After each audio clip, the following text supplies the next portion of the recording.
All right, let's jump straight into this explainer. I want you to picture something for a second. Imagine a biopunk vision of 8th century Medina at night. The sky is this deep velvet black, completely scattered with glowing digital star fragments. And right in the middle, the Prophet's mosque is illuminated by this brilliant neon green dome. We're essentially looking at an ancient landscape, but totally reimagined through the lens of high-tech systems and deep code. Because today we are decoding one of the most profound daily practices in human history, Salah. And guiding us through tonight's journey, we have Salem and his trusty companion, a camel named Jazaz, who is naturally sporting some neon-etched sunglasses. Standing by this shimmering digital lake, they're posing a massive, literally paradigm-shifting question. What if the ultimate human operating system, like the absolute peak architecture for human consciousness, was actually coded over 1,400 years ago in the religion of Islam? Well, let's find out. Section 1. The Biopunk Oasis of Fitra. Okay, so to understand this incredibly advanced system, we first have to look at the foundational base code. I'm talking about the hardware that every single human being is born with, and that is Fitra. It's your original biological and spiritual programming. Think of it as your default factory setting, this innate, built-in readiness to connect with the truth. But here's the thing. Fitra isn't just some empty void. It is the first barzakh. Now, a barzakh basically acts as the ultimate interface. It's an intermediary state where two completely different poles meet. It's exactly where your physical reality seamlessly connects with the spiritual realm. Our consciousness is quite literally hardwired for this dual interaction. Section 2. Escaping the Greek stasis. Before the operating system of Islam is introduced, human philosophy was actually stuck on a major bug. It was a conceptual error that completely stalled our spiritual evolution for centuries. Ancient Greek thought, largely led by Aristotle, believed that perfection was this frozen, unchanging state, what he called the unmoved mover. In that view, any sort of change means you're deficient, right? Stillness is the ultimate goal. But the Islamic view, as analyzed by scholars like Ibn Taymiyyah, flips that completely and introduces dynamic perfection. Perfection isn't some closed endpoint or a static cage. It is an open summit. It is eternal, infinite growth and interaction. It's all about the constant, ongoing expansion of your capacity. So, if we look at our actual hardware schematic here, you have the body, the nafs, which processes physical awareness and basic impulses right through the brain.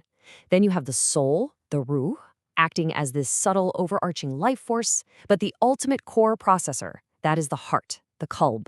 The heart is the primary locus where the physical intelligence of the body and the spiritual intelligence of the soul actually meet and interact. And when these two poles interact dynamically within the heart, that is exactly how we achieve full consciousness. Section 3. The downlink. Quranic upgrade.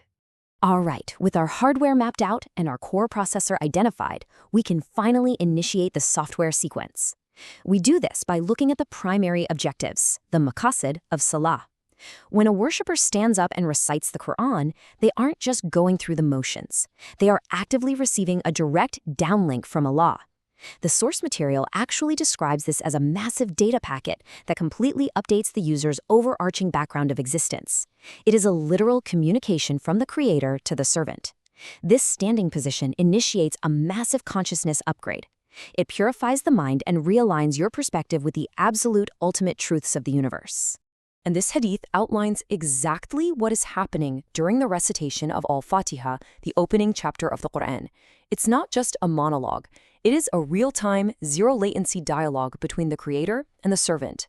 You speak, the system registers, and the creator responds. Instantly, you are downloading divine truth while simultaneously establishing this incredibly direct, living connection.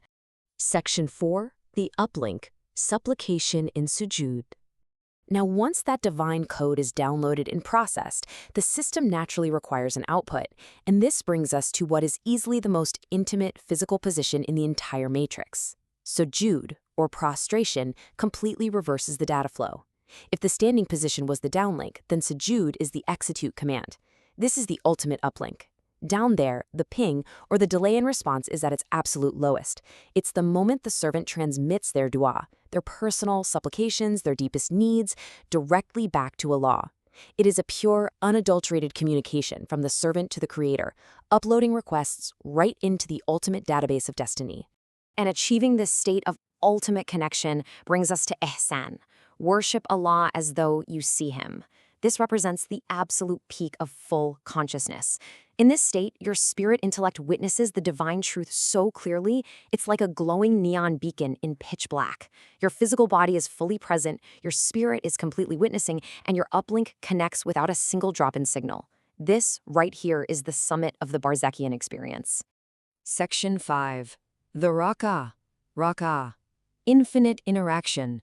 So how do we actually compile all these individual functions, the downlink, the processor, the uplink, into a continuously running program?